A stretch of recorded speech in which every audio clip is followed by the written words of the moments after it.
नमस्कार बच्चों, Alyssa classes में आपका स्वागत है।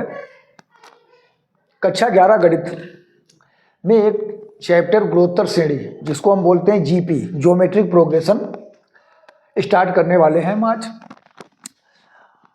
और आप लोग इसको ध्यान से पढ़िए और देखिए, एक एक सवाल आपके लिए हम लेकर आएंगे इसका।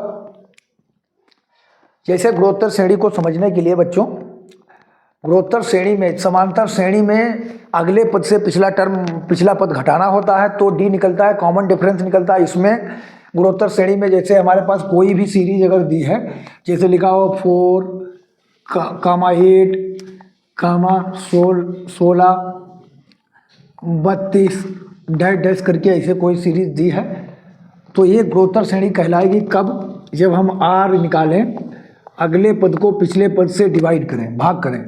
देख 4 दूनी 8 यानी 2 आया। इसी प्रकार हम 8 से 16 को हम 8 से डिवाइड करें, 8 दूनी 16। इसी प्रकार 16 से 32 को डिवाइड करेंगे तो भी 2 आएगा। तो ऐसी श्रेणी जिसके पिछले पद से अगले पद को भाग करने पर अगर बराबर आता है तो इसको हम लोग कहते हैं, एक गुणोत्तर श्रेणी है, जीपी है। लेकिन जो बराबर आता है इसको हम लोग कहते हैं कॉमन सार्व अनुपात। इसका नाम होता है सार्व अनुपात। इसको हम बोलते हैं कॉमन रेशियो।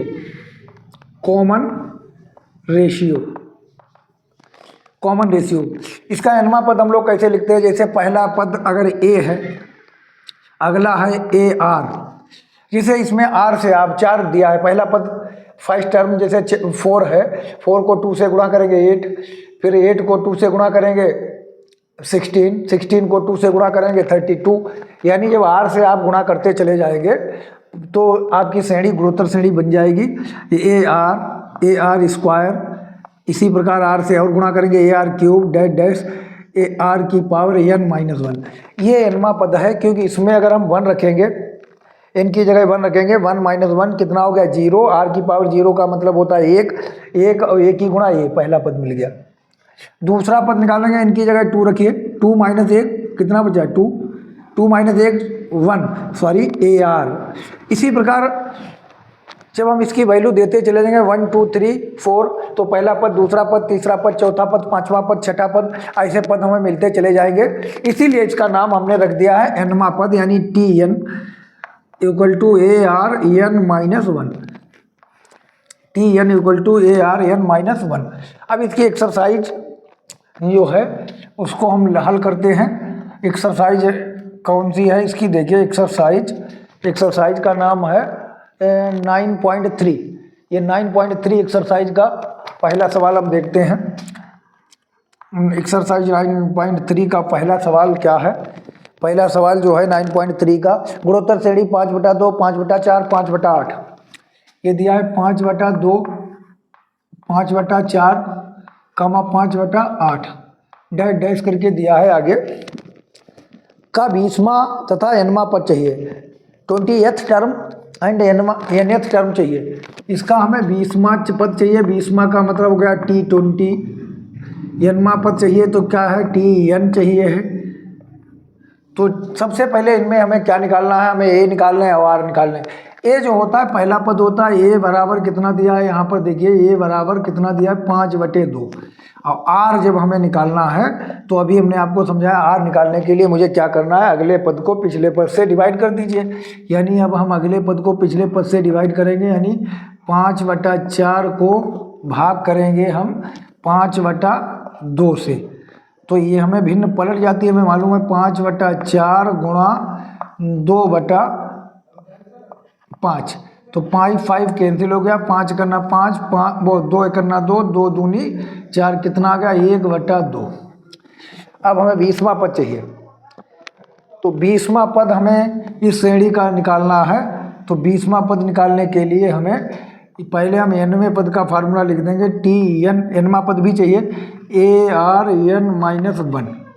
तो nवां पद पहले हम निकाल लेते हैं, यानी nवां पद हम पहले ले लेते हैं। इसका nवां पद AR n-, a का मान कितना है भाई बताइए? a का मान है 5/2। r का मान कितना है? 1/2। की पावर n माइनस 1, 1/2 की पावर n माइनस 1। अब 1/2 की पावर n माइनस 1 हमने लिख दिया है। अब तो 5/2 इसको और भी हम हल करके लिख सकते हैं। 5/2, 5 को अलग कर ले हम और 1/2 अलग कर ले। 1/2, 5/2 ये हो गया 1/2 की पावर n माइनस 1। अब हम जानते हैं गुणा में घातें जुड़ती हैं। इसकी घात कितनी मानेंगे? 1। तो इसकी घात 1 मानेंगे तो 5 गुणे 1/2 की पावर n माइनस 1 और ये घात a प्लस 1। तो ये -1 + 1 कैंसिल हो गया तो कितना हो गया? 5 × 1/2 की पावर कितना बन गया? n। ये हमारा आंसर आ गया है n वां पद का आंसर कि n बराबर, ये आंसर आ गया हमारा n वां पद। n वां पद के बाद हमें 20वां पद चाहिए। तो 20वां पद इसी से हम निकाल सकते हैं T20 20। तो क्या लिखेंगे? 5 वही रहेगा गुणे में 1/2 और n की जगह देखिए कितना आ गया? 20। तो n की जगह हम कितना लिख देंगे? 20। तो n की जगह 20 हमने लिख दिया है। तो अब इसका हम आंसर कितना लिखेंगे? हाँ, n की जगह हम 20 लिखेंगे। तो n की जगह 20 लिख दिया तो इतने आंसर इसमें दिया है आपके आंसर शीट में। 5 गुणे 1/2 की पावर 20 और उसका दिया है 5। इसका और हम सिंप्लीफाई कर सकते हैं इसको 5 को ऐसे लिखा रहने दें और चाहें तो इसको हम ऐसे भी लिख सकते हैं 5 × देखिए 1 की पावर n कितना रहेगा? 1 की पावर कितनी भी हो वो 1 रहता है। ये यहाँ पर 2 की पावर n। दोनों आंसर आपके सामने हैं। ये इसे आपको सवाल लगाना। इसका अगला वीडियो हम कल लेके आएंगे और एक एक सवाल आपको लगाते हुए चले जाएंगे। धन्यवाद।